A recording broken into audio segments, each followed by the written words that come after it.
تو بہرحال یہ کچھ جو ہے وہ آپ کا زیادہ وقت نہیں لیں گے اور ہم اپنے پروگرام کو آگے بڑھائیں گے.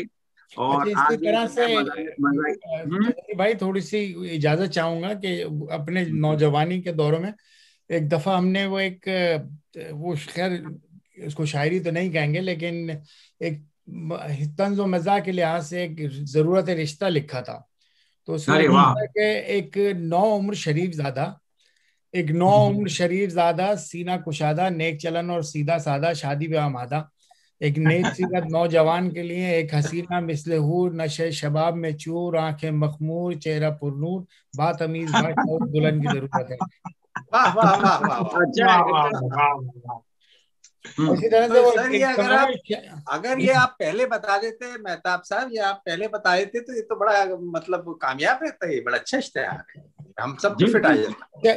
ایک زمانے میں وہ ہوتا تھا، ہم سب دوست یار جب بھی بیٹھا کرتے تھے تو کسی گانے کو تھوڑی سی پیروڈی بنایا کرتے تھے. تو وہ ایک پیروڈی بنائی تھی کہ وہ کہتے ہیں کہ میری جانوں کو تو بخار ہو گیا پہلی نظر میں 104 ہو گیا دل جگر دونوں فیلے ہوئے چوتھی نظر میں انتقال ہو گیا.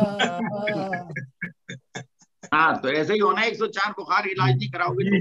بہرحال اپنے پروگرام کو ہم آگے بڑھاتے ہیں اور اب ہم جو ہے ڈاکٹر سید محمد طاہر نقوی صاحب سے گزارش کرتے ہیں کہ وہ کچھ مزاحیہ شاعری پر روشنی ڈالیں اور اردو کے مزاحیہ شاعروں پر اور اردو کے مزاحیہ اشعار جو بھی ان کے پاس ہیں وہ کچھ شیئر کریں ہمارے ساتھ.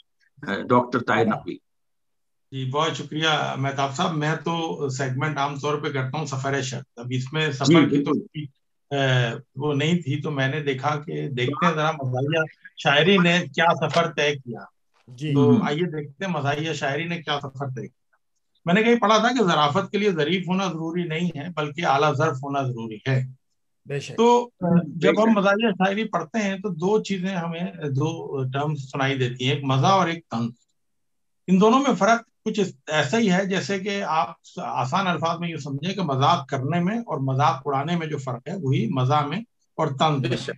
اچھا یہ معاشرے کی حالت پر جو ہے منحصر ہے کہ معاشرہ جو ہے وہ جب لوگوں کو آزادی دیتا ہے اور وہاں کشادگی ہوتی ہے تو وہاں مزاح کا فروغ ہوتا ہے، اور جن معاشروں میں گھٹن ہوتی ہے وہاں طنز بہت ہوتا ہے، وہاں طنزیہ کالم بھی ہوتے ہیں، طنزیہ شاعری بھی ہوتی ہے. تو جب میں نے اردو کو دیکھا تو 17ویں صدی کے آخر میں پہلا شاعر جو تھا وہ اردو کے مزاحیہ شاعر وہ مجھے نظر آئے، اور یہ تقریباً مستند بات ہے، اور ان کا نام تھا مرزا محمد جعفر، اور وہ نارنول ضلع ہریانہ میں پیدا ہوئے تھے، اور وہ تخلص کرتے تھے زٹ لی. اب زٹل یہ جو نکلا ہے یہ زٹل سے ہے، اور لغت میں زٹل کے معنی ہے بے معنی بات، لغو، بکواس بات کرنا، اور یعنی انہوں نے اپنا جو تخلص تھا وہ زٹلی رکھا.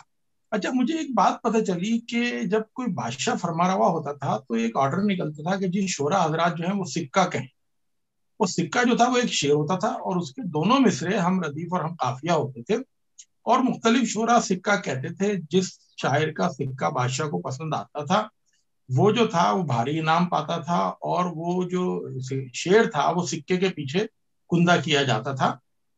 تو یہ جو تھا یہ سکہ جو تھا یہ سکہ کہنے کی روایت تھی. انہوں نے بادشاہ اعظم شاہ صاحب کا سکہ کہا مرزا جعفر زٹلی صاحب نے، اور بھاری انعام حاصل کیا. لیکن پھر انہوں نے کیا کیا کہ ایک شہزادے تھے کام بخش، ان کی ہجو لکھ دی، اور وہ ہجو جو تھی وہ کسی طرح پہنچ گئی دربار میں، اور ان کو جو تھا وہ ملازمت سے برطرف کر دیا گیا. ان کا دیوان جو ہے وہ مکمل حالت میں موجود ہے، اور اس کو ڈاکٹر نعیم احمد نے مرتب کیا، اور جو ہے وہ ڈاکٹر رشید حسن خان صاحب نے جو ہے اس کو دوبارہ چھپوایا، اس پہ حواشی لکھوائے اور اس پہ فارسی سے اس کا ترجمہ کیا. ان کی ایک مشہور غزل ہے جس کا ردیف وہ ہے کہ یہ نوکری کا حظ ہے، یہ نوکری کا حظ ہے. ان کے کلام کے بارے میں دو رائے ہیں. کچھ لوگ تو ان کے کلام کو اچھا مستند مانتے ہیں، کچھ لوگ یہ کہتے ہیں کہ جس میں ابتذال کی بھرمار ہے اور یہ اس قابل نہیں ہے کہ شریف گھرانوں میں رکھا جائے.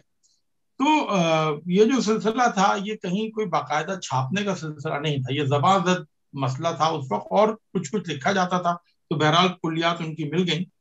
اس کے بعد ایک رسالہ چھپا رامپور سے 1855 میں اور اس کا نام تھا مذاق، لیکن وہ چل نہیں سکا. جو رسالہ پہلا ہمیں نظر آتا ہے وہ چھپا اودھ پنچ 8 جنوری 1877 کو لکھنؤ سے شائع ہونا شروع ہوا اور 1912 تک تو یہ متواتر شائع ہوتا رہا، پھر کچھ عرصے شائع نہیں ہوا، پھر 1916 میں دوبارہ شائع ہونا شروع ہوا اور 1934 تک جو تھا یہ شائع ہوتا رہا. اس دور کے بڑے بڑے جو شعراء تھے جن میں کہ اکبر الہ آبادی صاحب جو تھے وہ صف اول میں تھے، وہ اس میں مضامین لکھتے تھے اور چھپتے تھے. اور بہت ہی دلچسپی کی بات ہے کہ انٹرنیٹ پر ایک اردو کی ویب سائٹ پر اس کے تقریباً تمام شمارے موجود ہیں. اور جو ہے وہ اس کے بعد یہ جو تھا یہ بند ہو گیا. اکبر الہ آبادی صاحب کے بعد ہمیں ایک نام اس میں نظر آتا ہے جن کا نام تھا جو کہلاتے تھے ظریف لکھنوی، ان کا نام تھا سید مقبول حسین. وہ بالکل اکبر الہ آبادی کے ڈھنگ میں اور ان کے انداز کی جو تھا وہ شاعری کرتے تھے، لیکن وہ جو تھا وہ مشاعرہ نہیں اکبر الہ آبادی صاحب جو تھے وہ مشاعرہ نہیں پڑھتے تھے. تو ظریف لکھنوی صاحب جو تھے وہ مشاعرہ پڑھتے تھے اور مشاعروں میں مزاحیہ شاعری جو تھا وہ ان کی بہت مقبول تھی. اس کے بعد تھوڑا سا یہ کاروان آگے چلا اور بے شمار لوگ اس میں شامل ہوتے رہے. ایک راجہ مہدی علی خان صاحب تھے، وہ بہت انہوں نے شہرت پائی اور ان کی ایک نظم جو ہے وہ ابھی 70s تک بھی جو تھا لوگ پڑھتے تھے، جو ایک چیلم کے موقع پہ کہی گئی تھی اور اس کا مصرع تھا کہ بہت خوبصورت بہت نیک تھا وہ، ہزاروں جوانوں میں بس ایک تھا وہ. تو وہ بہت مشہور تھی. پھر حاجی لقلق صاحب آئے اور انہوں نے ایک ان کی مشہور نظم تھی گاندھی کی بکری، اور اس میں جو ہے وہ بکری کے بارے میں مختلف جو ہے وہ مذاہب اور ان کے مسلم لیگ اور کانگریس کا جو نظریہ تھا وہ اس میں بیان کیا گیا تھا اور وہ نظم بھی بہت پاپولر ہوئی. حاجی لقلق کے بعد ایک اچھا بڑا نام ہمیں نظر آیا مجید لاہوری صاحب کا، اور مجید لاہوری صاحب جو تھے وہ بھی مقبولیت کے بڑے جو تھا وہ انتہا کو پہنچے. اور ان کے کچھ اشعار جو تھے وہ ابھی تک لوگ دہراتے ہیں. جیسے ان کا ایک شعر ہے کہ نام گورے سے ڈرتے ہیں، نام کالے سے ڈرتے ہیں، مگر اس دور میں انگریز کے سالے سے ڈرتے ہیں. جی اس کے بعد شیخ نذیر احمد صاحب آئے. انہوں نے جو تھا وہ ابھی تک جو شاعری لکھی جا رہی تھی اس میں نظمیں تھیں، اس میں قطعات تھے. انہوں نے ایک نئی صنف کا اضافہ کیا جس کو انہوں نے نام دیا لمرک، اور وہ لمرک جو تھی وہ انگلش پوئٹری سے متاثر تھی. لمرک جو تھی وہ جو ہماری محمد سے ملتی جلتی تھی. اس کا پہلا اور دوسرا مصرع جو تھا وہ ہم ردیف اور قافیہ ہوتے تھے. اس کے بعد جو 2 مصرے ہوتے تھے وہ آپس میں ہم ردیف اور قافیہ ہوتے تھے، اور پھر 5واں مصرع جو تھا وہ پہلے مصرے کے ساتھ جا کر مل جاتا تھا. جیسا ہم دیکھتے ہیں کہ عام طور پہ مزاحیہ شاعری میں بہت بڑی جو لکھنے والے ہیں وہ 5واں یا جو آخری شعر ہوتا ہے، آخری جو مصرع ہوتا ہے وہ پنچ لائن ہوتا ہے، اور وہ پورے جو قطعہ ہے اور اس کی جو حیت ہے اس کو یا اس کی جو غایت ہے اس کو وہ بیان کرتا ہے. ساغر خیامی صاحب جب آئے تو انہوں نے جو ہے وہ 6 مصری نظم لکھنا شروع کی اور اس کو انہوں نے اپنے طور پر نام دیا چھکے کا. اور وہ جو تھا وہ چھکے بہت مشہور ہوئے ان کے، اور جہاں وہ جاتے تھے لوگ ان سے کہتے تھے کہ کچھ چھکے آپ سنا دیں. تو وہ چھکے جو تھے وہ مسدد بھی کہتے ہیں، ہوتے رہے 6 مصروں کی اس کو. جی جی. اچھا اب اس میں جو تھا وہ ظاہر ہے سارے نام لینا ممکن نہیں ہے، لیکن مشہور شعرا جو تھے وہ آتے رہے. اور اودھ پنچ کی طرز پر 1 اپریل 1981 کو اردو پنچ نام کا ایک رسالہ جو تھا وہ جاری کیا گیا، جو کہ سید امیر جعفری صاحب نے اس کی ادارت میں تھے اور کرنل محمد خان صاحب بھی اس کی ادارت میں تھے. اور اودھ پنچ کی طرح اردو پنچ میں بھی دونوں نظم اور نثر دونوں لکھی جاتی تھیں اور بہت اس نے مقبولیت بھی پائی. لیکن 1995 میں ان کا غالباً آخری شمارہ شفیق الرحمان نمبر شائع ہوا اور اس کے بعد وہ شائع ہونا جو ہے وہ بند ہو گیا. اچھا افسوس کی بات یہ ہے کہ کہاں اودھ پنچ جو ہے وہ 1870 سے لے کر 1934 تک کے شمارے موجود ہیں، لیکن اردو پنچ کے کچھ زیادہ شمارے جو ہیں وہ انٹرنیٹ پر موجود نہیں. مجھے نہیں پتا، وہ غالباً کہیں لائبریریز میں شاید ہوں، لیکن اس کے کچھ شمارے ہیں 2-4 انٹرنیٹ پر، باقی نہیں ہیں. اس میں ہمارے طور کے جو شعرا مشہور ہیں وہ آپ سب لوگ جانتے ہیں، اس میں جو ہے بار بار ذکر کرنے کی ضرورت نہیں ہے. ضمیر جعفری صاحب ہمارے سینئر شاعروں میں سے تھے، پروفیسر عنایت علی خان صاحب تھے. تو اسی طرح لیکن اچانک ایک تبدیلی جو ہے وہ آئی، اور وہ ایک صاحب تھے جنہوں نے کہ اردو میں پنجابی اور انگلش کو ملا دیا. ڈاکٹر خالد مسعود خان صاحب جو ہیں غالباً ملتان سے ان کا تعلق ہے، اور انہوں نے ان کو مقبولیت بہت حاصل ہوئی. جیسے کہ ان کا ایک شعر ہے کہ شادی میں تاخیر کا باعث اس کا اپنا ابا تھا، شادی میں تاخیر کا باعث اس کا اپنا ابا تھا، سب حیران تھے ایسا ابا اس نے کہاں سے لبا. اور ان کا ایک اور ان کا بڑی ایک اچھی سی معذرت کے ساتھ طاہر بھائی آپ نے بتایا تو ان کی ایک بڑی اچھی بڑی مختصر سی نظم ہے اور اس کا عنوان ہے کہ اس کے گھر دیر سے 2 گھنٹہ دیر سے پہنچنے کی 2 معقول وجوہات. یہ نظم کا عنوان ہے. جی بالکل. کہتے ہیں کہ پہلے تو ہم اپنے گھر سے آدھا گھنٹہ لیٹ گئے، رستے میں آدھا گھنٹے لیٹ گئے. ایک مثال کی ان کی نظر بھی ہے. جی اچھا سنیں، جیسے کہ اب فرض کر لیں جو انگلش کی بات کی مہتاب خان صاحب نے، دیکھیں کتنا مکمل ایک انہوں نے مطلع کہا کہ ہم نے اس کو گھنٹوں موٹیویٹ کیا، ہم نے اس کو گھنٹوں موٹیویٹ کیا، تب جا کر موٹی نے اپنا ویٹ کیا. تو اچھا اب ہوا یہ کہ ہم ذرا یہاں تک خالد مسعود خان صاحب تک تو آ گئے، اور مزید میں اس کی تفصیل میں نہیں جاؤں گا کیونکہ ہم ایک مختصر پروگرام کر رہے ہیں.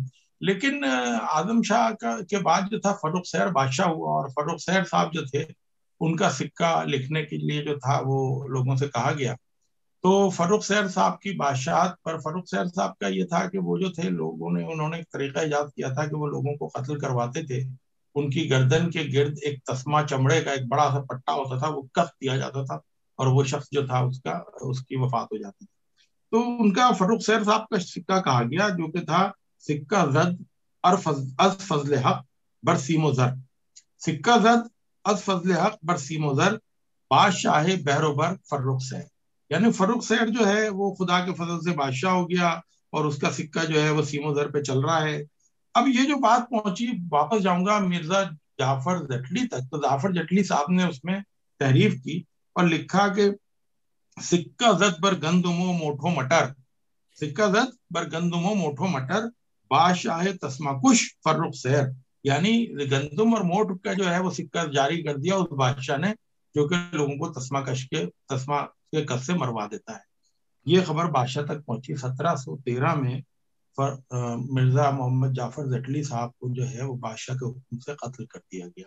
تو میں جہاں سے بات شروع کی تھی وہیں ختم کروں گا کہ ظرافت کے لیے ظریف ہونا ضروری نہیں ہے، اعلیٰ ظرف ہونا ضروری ہے. اگر جو ہے آپ بات کہنا چاہتے ہیں تو شائستگی اور سلیقے سے کہیے، اور اگر آپ کے لیے بات کہی جا رہی ہے تو ذرا دل بڑا کر کے سنیے. بہت شکریہ. بالکل جی بہت شکریہ.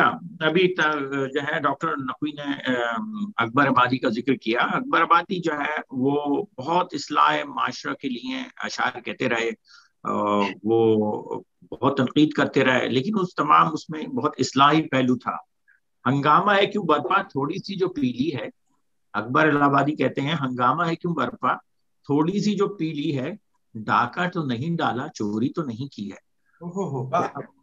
ڈاکہ اب اس میں اچھا خاصا ظرافت ہے، طنز ہے، اور بتا رہے ہیں کہ بھائی کوئی جو لوگ جو ہے خون پیتے ہیں لوگوں کا، وہ کوئی بھی نشہ نہیں کرتے، جو بہت بعد میں کہا گیا. تو بہرحال یہ تمام جو شعراء ہیں جنہوں نے نثر میں یا شاعری میں، جو نثر نگار ہیں اور نثر میں جو شعراء ہیں شاعری میں جو مزاح کا پیکر جو ہے انہوں نے اپنایا یا مزاح کو اپنایا اور اس میں جو تنقید انہوں نے کی ہے، تو اصل میں ان کا بھی مقصد اصلاح معاشرہ تھی.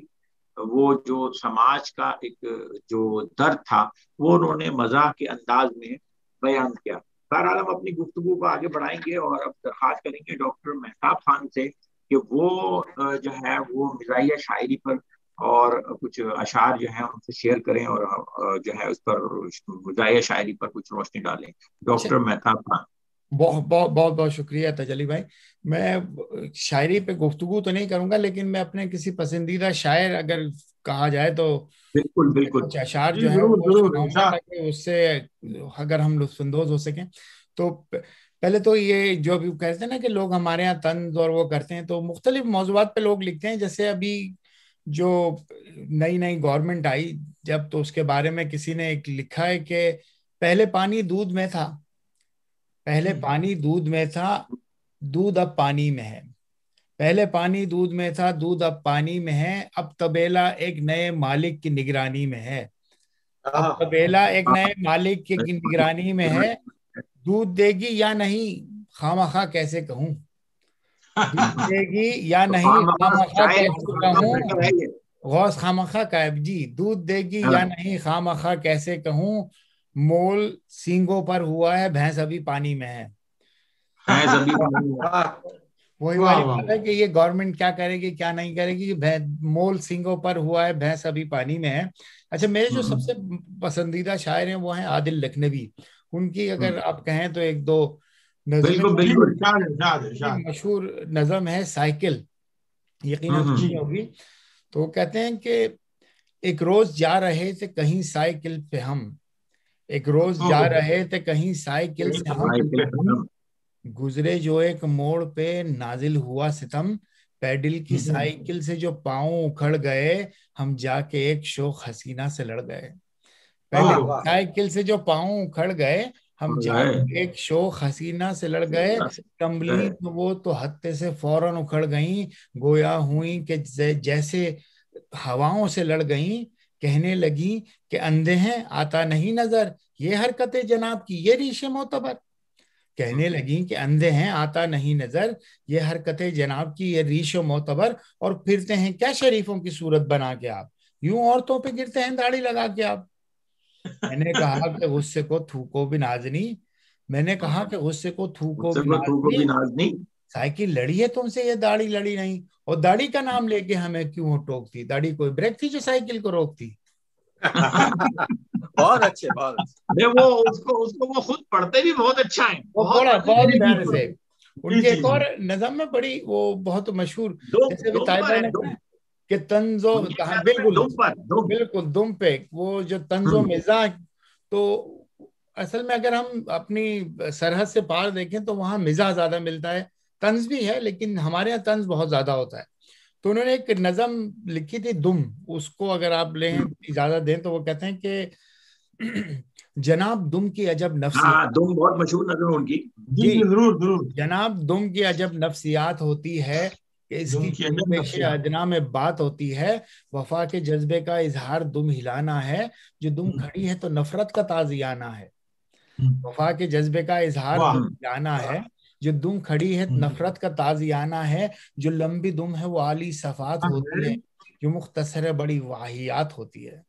جو لمبی دم ہے وہ عالی صفات ہوتی ہے، جو مختصر ہے بڑی واہیات ہوتی ہے، اور وہ جاندار مکمل نہیں، وہ جاندار مکمل نہیں ادھورا ہے، وہ جس کے دم نہیں ہوتی ہے وہ لنڈورا ہے. اور یوں تو ہے دنیا میں اونچا مقام انسان کا، مگر لنڈوروں میں آتا ہے نام انسان کا. اور میں سوچتا ہوں کہ جو انسان کے دم لگی ہوتی، میں سوچتا ہوں کہ جو انسان کے دم لگی ہوتی، کسر جو باقی ہے وہ بھی نہ رہ گئی ہوتی، وہ اپنی جان بچانے کو یہ سپر لیتا، جو ہاتھ سے نہ کر پاتا دم سے کر لیتا، ہاتھ سے نہ کر پاتا دم سے کر لیتا. اور کہیں جو فاتح اعظم کوئی کھڑا ہوتا، میرے خیال میں یہ پوز دے رہا ہوتا، بڑے غرور سے لہرا رہا ہے دم اپنی، بجائے مونچھوں کے سہلا رہا ہے دم اپنی.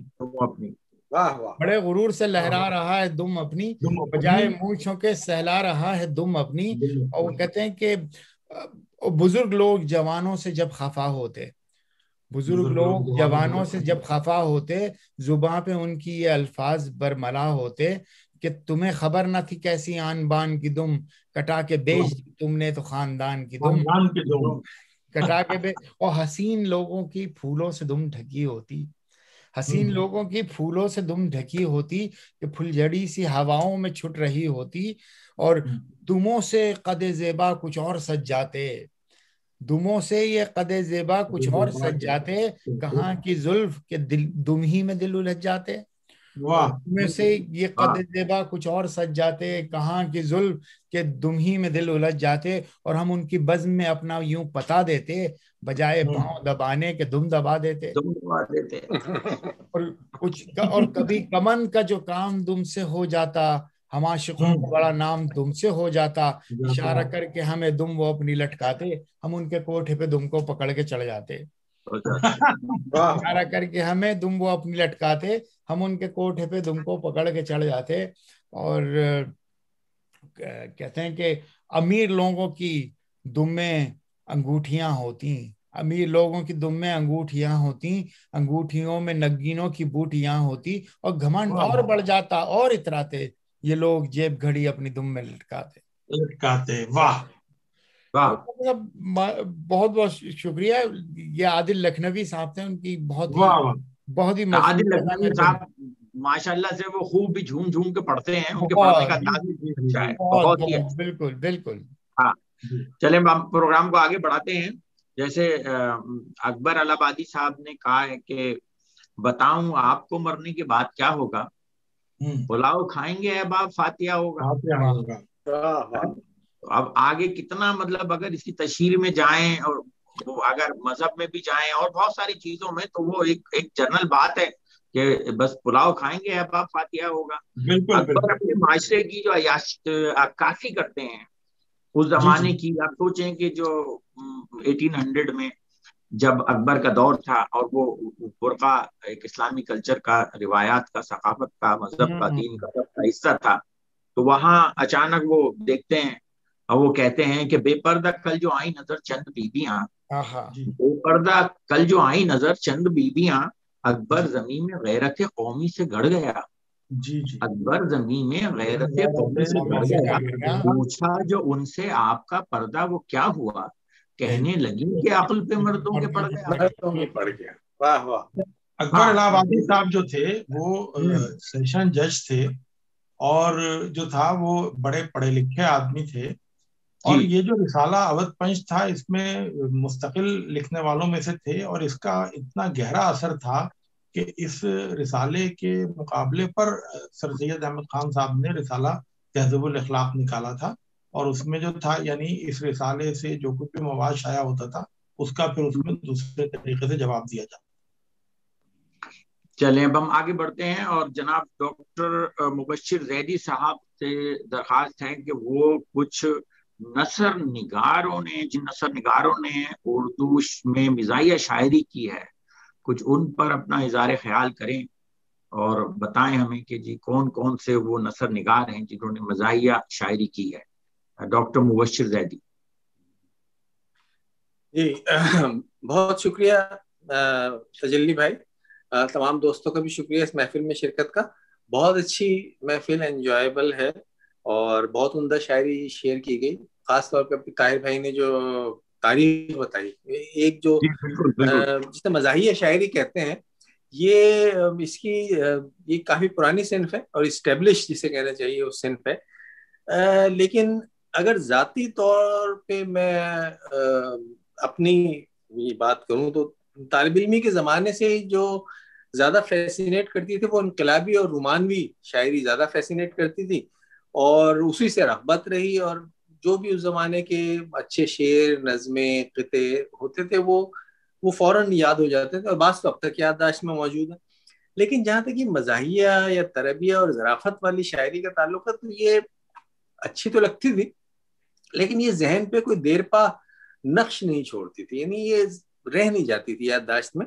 تو یہ خیر میری ایک ذاتی بات تھی. ظاہر ہے ہر ہو سکتا ہے بعض لوگوں کو مختلف تجربہ ہوا ہو, لیکن نثر کا جو معاملہ ہے وہ تھوڑا سا مختلف تھا.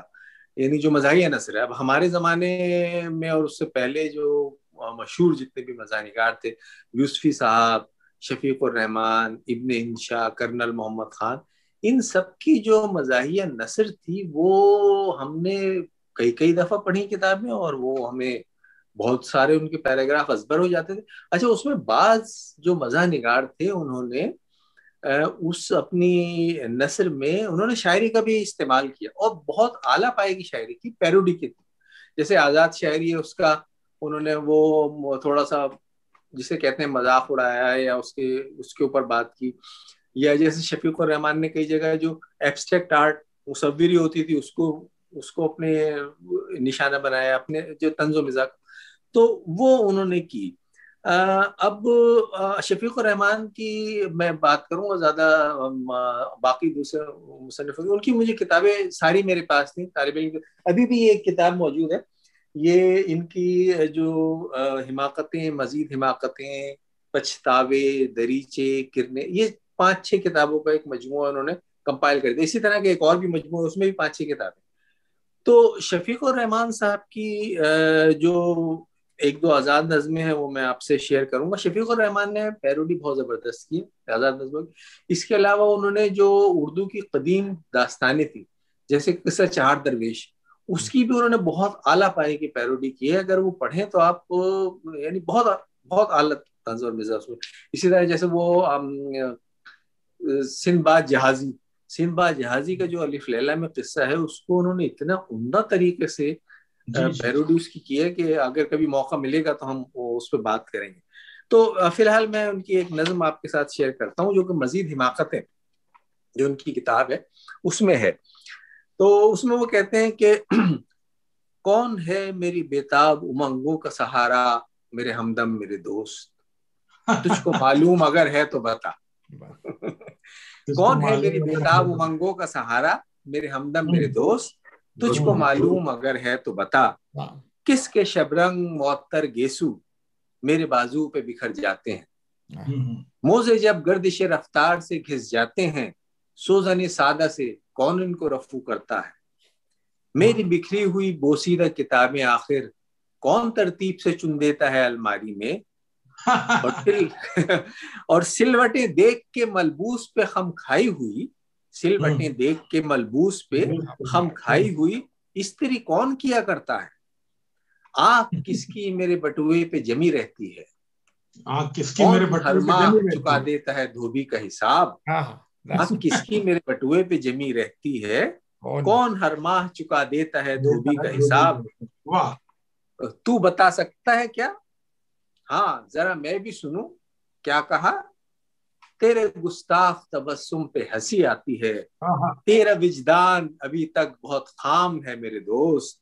کیا بتاؤں میں تجھے وہ کوئی اور نہیں وہ تو میں خود ہوں میرے ہمدم میرے دوست، وہ تو میں خود ہوں. تو یہ ان کے اچھا یہ مزید حماقتیں میں. اچھا ایک اور ان کی نظم ہے جو ان کی پہلی کتاب حماقتیں ہیں اس میں تھی، اس کا عنوان ہے بلیاں. یہ انہوں نے زیادہ تر آزاد نظموں کی پیروڈی کی ہے اور بھی بہت ساری، میں نے صرف دو چنی تھی آپ کے لیے کہ ذرا مختصر رہے. تو اس میں کہتے ہیں کہ باغ میں اس وقت شاید لڑ رہی ہیں بلیاں، دھند لگا ہے شام کا، دھند لگا ہے شام کا، وقت ہے آرام کا، اور باغ میں اس وقت شاید لڑ رہی ہیں بلیاں. شاید کہ 4 ہوں یا 3 ہوں اور 2 تو ہو سکتی نہیں، لیکن ذرا سا یہ شبہ دل میں ہے میرے پڑ گیا کہ بلیاں یہ 5 اور چاندنی سی رات ہے اور چاندنی سی رات ہے اور چاند ہے نکلا ہوا اور 4 دن کی چاندنی اور پھر اندھیری رات ہے اور باغ میں اس وقت شاید لڑ رہی ہیں بلیاں. تو یہ ان کا، تو ان کی ہمیں اس زمانے میں بہت پسند تھی چیزیں. اب جو اور بھی بہت سارے نثر نگار ہیں جنہوں نے کی ہے مزاحیہ شاعری، ان پہ اس وقت بات میں نہیں کروں گا. بہت شکریہ. بہت شکریہ مبشر بھائی. یہ تھے ڈاکٹر مبشر زیدی. میں 2 باتیں مبشر بھائی سے کہوں گا چونکہ یہ ایک ہلکی پھلکی محفل ہے. تو مبشر بھائی ایک تو جب آپ نے یہ شروع کی تو مجھے ایسا لگا کہ شاید آپ وہ نظم سنائیں گے کہ ہے میری انگوٹھیاں جانے چلی گئی کہاں. رکھی تھی یہاں پتیلیوں کے درمیان، بہت ہی زبردست پیروڈی تھی. دوسری بات میں یہ کہوں گا کہ جو انہوں نے مزہ انقلاب اور رومانوی شاعری کی بات کی، تو بھائی 50 سے اوپر ہونے کے بعد اور انقلاب کے کوئی آثار نظر نہ آنے کے بعد انقلابی اور رومانی شاعری مزاحیہ لگنے لگتی ہے اور مزاحیہ شاعری میں انقلاب آنے لگتا ہے. یہ بات تو درست ہے بالکل. طاہر بھائی نے بالکل ٹھیک کہا. مایوسیاں بھی بڑھ جاتی ہیں، آدمی تھک جاتا ہے، سوچتا ہے. اور جن لوگوں نے مزاحیہ شاعری کی ہے انہوں نے بھی ایک طنز میں جو ہے وہ میسج دینے کی بھرپور کوشش کی ہے. بہرحال ہم محفل کو آگے بڑھاتے ہیں. اب ہمارے ہاں جو پاکستان کے مشہور شاعر گزرے ہیں، ضمیر اختر جعفری کا نام ہے، دلاور فکار کا نام ہے، اور بہت سارے نام ہیں. اپنا ضیاء الحق قاسمی صاحب تھے. اطہر شاہ جیدی نے بھی بہت شاعری کی ہے. پروفیسر عنایت صاحب فارش آدمی تھے لیکن بہت مزاحیہ نمکین غزلیں ان کی بہت مشہور ہوئیں. ضمیر اختر جعفری صاحب کہتے ہیں کہ 1 چمچہ دال کا اور 1 ٹکڑا نان کا، ایک